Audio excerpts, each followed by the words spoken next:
রাধে রাধে। আজকে আমাদের গোপাল সোনার ভোগের জন্য ব্রোকলি রান্না করব।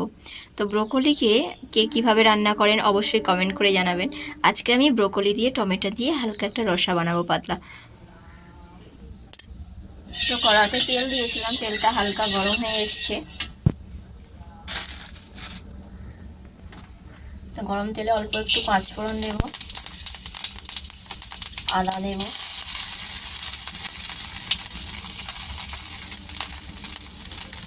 আর একটাই কাঁচা লঙ্কা দেব। খুব ঝাল নয় লঙ্কাটা, মোটামুটি ঝাল। আর আমরা আমাদের গোপাল সোনার রান্নার মধ্যে বেশি ঝাল দিই না, যেহেতু বাচ্চা তো সেই হিসাবে আমরা রান্না করি। ঠিক একটা বাচ্চাদের খাবার যেমন হয় তেমন বেশি তেল হয় না, বেশি ঝাল হয় না, বেশি মশলাদার হয় না, সেই রকমই আমরা গোপাল সোনার জন্য বানিয়ে দিই। তো আপনারাও পরিমাণ মতো দেবেন।